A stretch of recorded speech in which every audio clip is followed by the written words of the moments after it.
Hello students, आज मैं आपको डबल सर्कुलेशन ऑफ हार्ट की मैकेनिज्म समझाऊंगी कि कैसे डीऑक्सीनेटेड ब्लड हमारे बॉडी पार्ट से लंग्स को पहुंचता है और लंग्स से ऑक्सीजन वाला ब्लड के किस तरह से सारे बॉडी पार्ट्स में पहुंचता है, किसके हार्ट के थ्रू।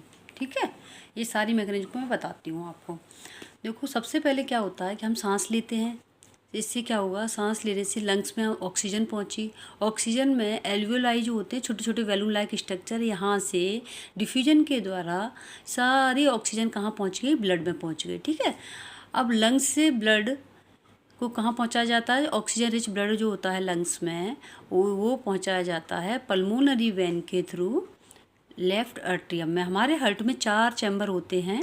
ठीक है, right atrium, left atrium, 2 atrium और राइट और लेफ्ट 2 वेंट्रिकल। ठीक है, इस तरह से 4 चैम्बर होते हैं। ये एक सेप्टम से एक दूसरे से अलग रहते हैं। ठीक है, और इसमें पेरिकार्डियल फ्लूइड फिल रहता है, जिससे कभी कोई चोट लगती है तो हार्ट को डैमेज होने से बच जाता है। ठीक है, तो ये ऑक्सीनेटेड ब्लड क्या होता है कि पल्मोनरी वेन के थ्रू कहाँ पहुँचता है, लेफ्ट एट्रियम में। लेफ्ट एट्रियम में प्रेशर जनरेट होने की वजह से ये ब्लड बाइकस्पिड वाल्व, इनमें 2 वाल्व होते हैं, राइट एट्रियम में ट्राइकस्पिड वाल्व और लेफ्ट एट्रियम में बाइकस्पिड वाल्व। ठीक है, क्वेश्चन आ जाता है कि लेफ्ट में कौन सा वाल्व होता है, राइट में कौन सा होता है। तो बाइकस्पिड वाल्व के थ्रू कहाँ पहुँचता है, लेफ्ट वेंट्रिकल में।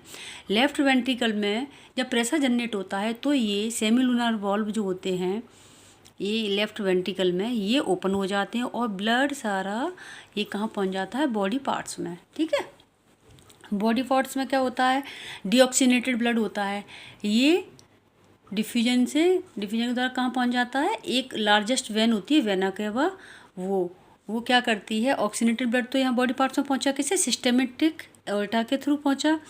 और जो डीऑक्सीनेटेड ब्लड था वो वेना केवा से पहुँच जाता है कहाँ, राइट एट्रियम में। ठीक है, सारा डीऑक्सीनेटेड ब्लड कुछ अपर पार्ट से, बॉडी पार्ट से और लोअर बॉडी पार्ट से वेना केवा के थ्रू कहाँ पहुँच गया, राइट एट्रियम में। राइट एट्रियम में जब प्रेशर जनरेट होता है तो ये डीऑक्सीनेटेड ब्लड ट्राइकस्पिड वाल्व के ओपन होने से राइट वेंट्रिकल में आ जाता है और राइट वेंट्रिकल से इसको सेमीलुनर वाल्व ओपन होगा, प्रेशर बढ़ेगा तो ये कहाँ पहुँच जाता है, पल्मोनरी आर्टरी के थ्रू लंग्स में पहुँच जाता है। ठीक है, तो आपको ये भी आ जाता है सेमीलुनर वाल्व कहाँ प्रेजेंट हैं और बाइकस्पिड ट्राइकस्पिड वाल्व कहाँ पे होते हैं, ये क्वेश्चन एक बन जाता है। दूसरा है कि जो लव और डब साउंड जो हार्ट की सुनाई देती है, तो लव और डब कहाँ से जनरेट होती है। ठीक है, तो जब इन दोनों के ओपन होने से क्या, लव और सेमिलुनर वाल्व के ओपन होने से डब की साउंड सुनाई देती है। ठीक है, यही क्या है, डबल सर्कुलेशन और